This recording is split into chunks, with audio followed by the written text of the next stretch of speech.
everyone, what's up? I'm Jill. Welcome back to my channel. So today we are actually going to be talking about something that can sometimes be like a little bit taboo, I guess, to talk about, or embarrassing, or just something that a lot of people aren't that open about, and that is periods.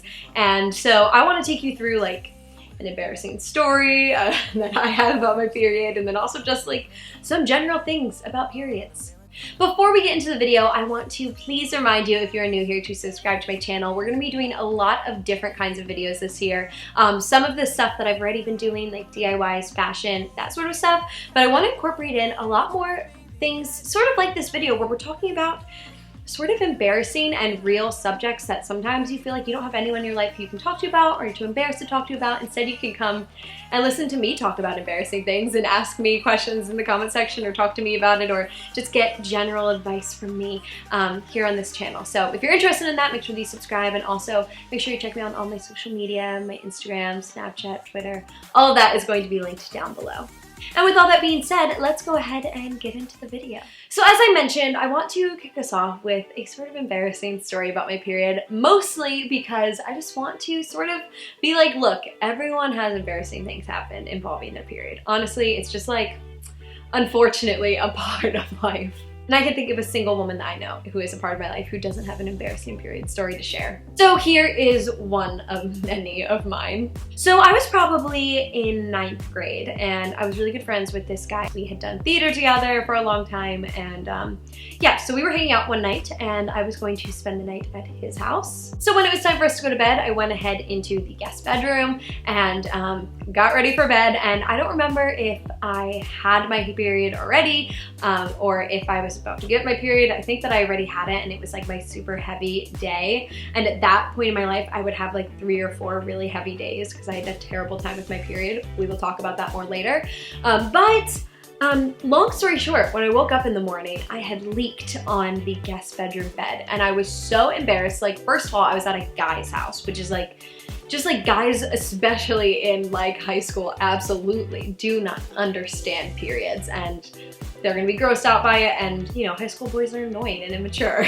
And in retrospect, what I should have done is just went and told his mom. Obviously, his mom would have been helpful in that situation. She knows all about this and could have definitely helped me, but I was so embarrassed and mortified that this had happened. So literally, I just took the sheets off so it like looked like I was being a good guest and like taking my dirty sheets off. And I just like rolled them up and left them there. And I guess at some point his mom went in to clean up the room, and I'm sure she found the sheets. And in retrospect, of course, I should have just told her and apologized and helped to clean it up. But as a 14 or 15-year-old girl, it's really embarrassing to deal with that. So yeah, that is my embarrassing period story. It's pretty bad. But luckily it like didn't happen in front of a bunch of people. Like, I know people have stories where they've like leaked in public or things like that, and obviously that's like terrible. That's like worst case scenario. So you have to deal with it like with other people involved. So yeah, that's my embarrassing story, and it's basically just to open us up for this conversation and to let you know that embarrassing things happen sometimes involving your period.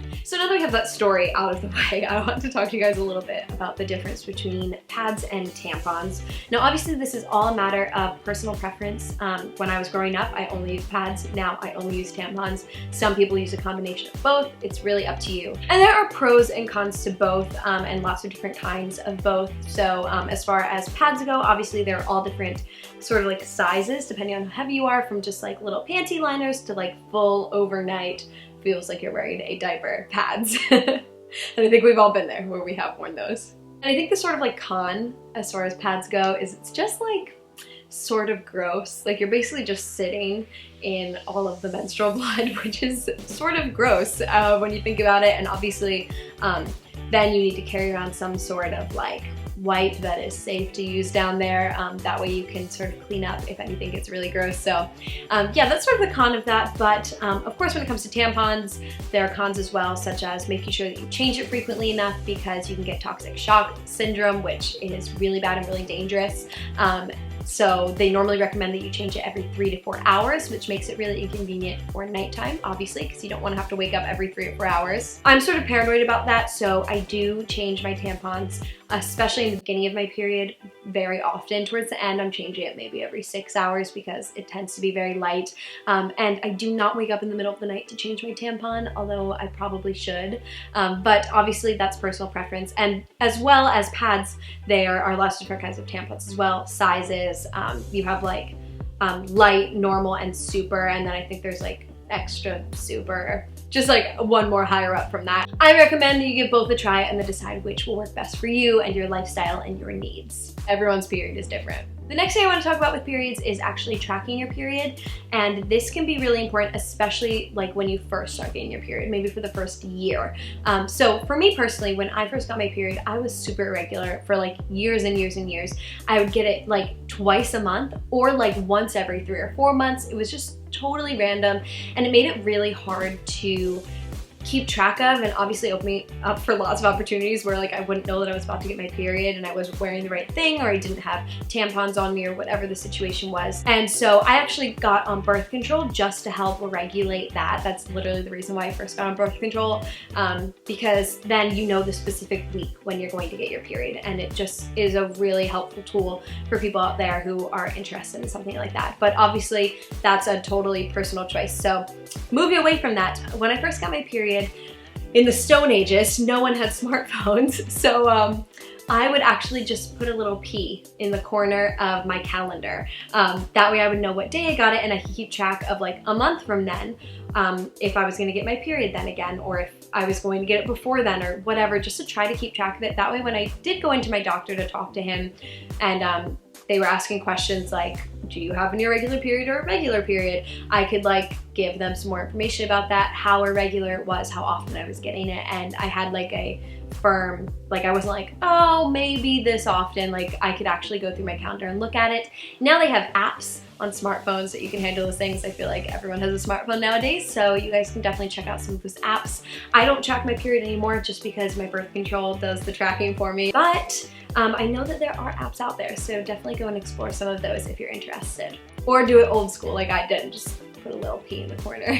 And the last thing I want to talk about is just sort of the bad part about a period. Actually, there's not a good part about a period, let's be honest. It's terrible, you know, it's gross and inconvenient and annoying. Totally. But sort of the worst part is the pain that can come along with it. I'm really lucky. I really do not get very bad pains. Normally a couple days before my period, my legs will be a little bit sore, like in my thighs, and I'll get a little bit of a stomach ache. But that is the worst that I get. My skin breaks out pretty badly, which is pretty annoying, but that's a different story. But as far as actual pain goes, obviously depending on how much pain you have, you can talk to your doctor about it. But if you're just having normal period pains, then there are some options. For instance, Midol. If you guys don't know what Midol is, it's literally a medicine designed for women on their periods, and it'll help with any sort of menstrual cramps. And of course, ibuprofen, Motrin, Advil, whatever it is that you take for normal pain relief can totally work as well. But I like to go to Midol because it's designed specifically for that. So if I'm having particularly bad pains that day, I'll just take a Midol, and that will really help. And something else that can really help me if I am home and just have the time to lay around and I'm just not feeling well because of it, is just putting a heating pad sort of on my stomach / uterus area, and just something about that warmth will really help to soothe out those cramps and make you feel so much better. Heating pads are the best thing in the world anyway. I think everyone should own a heating pad because if you're ever cold, you just snuggle with it. Heating pads are great, and you guys should definitely have one on hand. Ask your parent or whoever it is you live with, because I feel like it's a very like parent thing. I feel like all parents have heating pads, and if they don't, you can buy them at CVS or whatever your local drugstore is for very affordable, I believe. Thank you guys so much for watching. I hope you enjoyed this. If you have any other questions or subjects involving your period, please leave it down below. Or if you have any other sort of like embarrassing, hard to talk about things that you would want me to cover on my channel, leave those requests down below as well. I have a list of things that I want to do, but obviously I want to do things that will help you guys as well. I love you so much, and I will see you in my next video. Bye!